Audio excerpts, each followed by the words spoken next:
করব করব বলে আমরা অনেকেই অনেক কিছু করতে পারি না। এইটাই হচ্ছে আমাদের মূল সমস্যা। তো শুরু করতে হবে। শুরু করলেই কিন্তু শেষ হয়।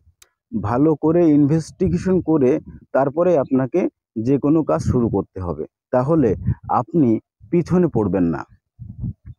এই সমাজে অনেক মানুষ আছে আপনাকে পিছনে ফেলে দেওয়ার জন্য। অনেক মিষ্টি মিষ্টি কথা বলবে, কিন্তু তারা দিন শেষে আপনার কাছ থেকে শুধু ফায়দাই লুটবে। এটা হচ্ছে বাস্তবতা। যেখান থেকে দেখছেন সবাইকে জানাই শুভেচ্ছা। আসসালামু আলাইকুম। আশা করছি সবাই ভালো আছেন। আমাদের সমাজে অনেক মানুষই আছেন যা আমরা শুধু চিন্তাই করি যে আমরা এটা করব ওইটা করব। আপনি যেটাই করতে চাচ্ছেন সেটাই প্রথমে শুরু করুন। অল্প থেকে শুরু করুন।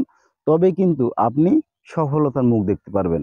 আপনি যে অর্থের বিনিময়ে বিদেশে যেতে চাচ্ছেন সেই সমপরিমাণ অর্থ দিয়েই যদি আপনি আমাদের দেশে ছোট করে একটা ব্যবসা বাণিজ্য শুরু করেন, তবে ইনশাআল্লাহ আপনি ডেভেলপ করতে পারবেন। তবে যারা অধিক অভিজ্ঞতা সম্পন্ন মানুষ, হয়তো মাস গেলে ১০-১২ হাজার বা ১৫,০০০ টাকা ইনকাম করেন, তাদের জন্য বাংলাদেশ না, তারা বিদেশে যেতে পারেন। আর যারা মনে করেন যে না, আমি ওই সমপরিমাণ অর্থ দিয়ে বাংলাদেশে কিছু করতে পারবো, অবশ্যই সেটা সম্ভব। আপনি হয়তো মান সম্মানের ভয়ে অনেক কিছু করছেন না, যে না এই এত ছোটখাটো কাজ করলে আমার মান সম্মান থাকবে না। কিন্তু বিদেশে যে মানুষ অধিক পরিশ্রম করে, এমন ছোট ছোট কাজ করে যেটা ভাষায় প্রকাশ করার মতো না। তো আপনি সেই কাজটা বিদেশে না বাংলাদেশে করেন, দেখবেন পরিবার পরিজন নিয়ে ইনশাআল্লাহ একটা ভালো অবস্থানে থাকতে পারবেন।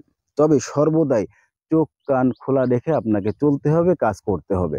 কারণ এই সমাজের 95% মানুষই আপনাকে ধোঁকা দেবে, কারণ আপনার সরলতার সুযোগ নিয়ে।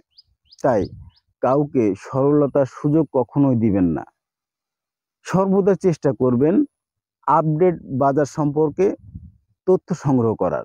তাহলে আপনি আপনার ব্যবসায় মুনাফা করতে পারবেন।